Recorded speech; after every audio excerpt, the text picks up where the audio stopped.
Basic ഒരു ഹ്യൂമൻ്റെ എല്ലാ pressure പോയിന്റ്സിനെയും കൂടി ഒരു സ്ഥലത്തോട്ട് കൊണ്ടുവരുന്നൊരു പ്ലേസ് ആണല്ലോ. ഇപ്പോൾ നമ്മൾ പള്ളി ചെല്ലുമ്പോൾ നമ്മൾ ഒന്ന് ഹീലാവാനാണ് എല്ലാവരും പോകുന്നത്.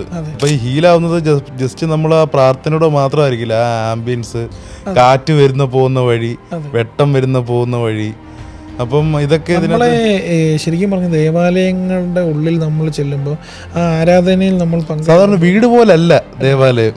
നമ്മൾ ആ ആരാധനകളിൽ പങ്കെടുക്കുന്ന സമയത്ത് ഒരു പക്ഷേ ഇത് ആദ്യം തൊട്ട് അവസാനം വരെ നമ്മളിങ്ങനെ അതിൽ പങ്കെടുക്കുക എന്നുള്ളതിനേക്കാൾ ഉപരി ഇതിൻ്റെ എപ്പോഴെങ്കിലും ഉള്ളൊരു പോയിന്റ് ഓഫ് വ്യൂവിൽ നമ്മളെ ചിന്തിപ്പിക്കുന്ന ചില ചിന്തകളാണ് നമ്മളിൽ മാറ്റം ഉണ്ടാകും. ഇപ്പം നമ്മൾ ജെഫിന് ശുശ്രൂഷക്കാരൻ അപ്പം പള്ളിയിൽ ഇങ്ങനെ നിൽക്കുന്നു, അല്ലെങ്കിൽ ഇതെല്ലാം ചെയ്തുകൊണ്ടിരിക്കുന്നു, എപ്പോഴെങ്കിലും ഒരു സെന്റൻസ് വായിക്കുന്നവരായിരിക്കും, അതായിരിക്കും നമ്മളെ സ്ട്രൈക്ക് ചെയ്യുന്നത്. എന്നതുപോലെ അവിടെ എത്തുന്ന ആൾക്കാരെ ട്രിഗർ ചെയ്യിക്കാനും അദ്ദേഹത്തിൻ്റെ മനസ്സിലേക്ക് ചിന്തകൾ ഉണർത്തുവാൻ ആ ദേവാലയത്തിൻ്റെ കലയ്ക്ക് സാധിക്കണം.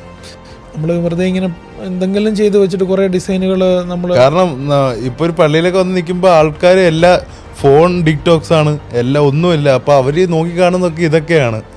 അവർക്കപ്പോൾ കുറേ കൂടി ഓരോ വട്ടം കാണുമ്പോൾ അവർക്ക് വേണമെങ്കിൽ ഓരോ രീതിയിൽ അതിനെ എക്സ്പീരിയൻസ് ചെയ്യാൻ സാധിക്കണം.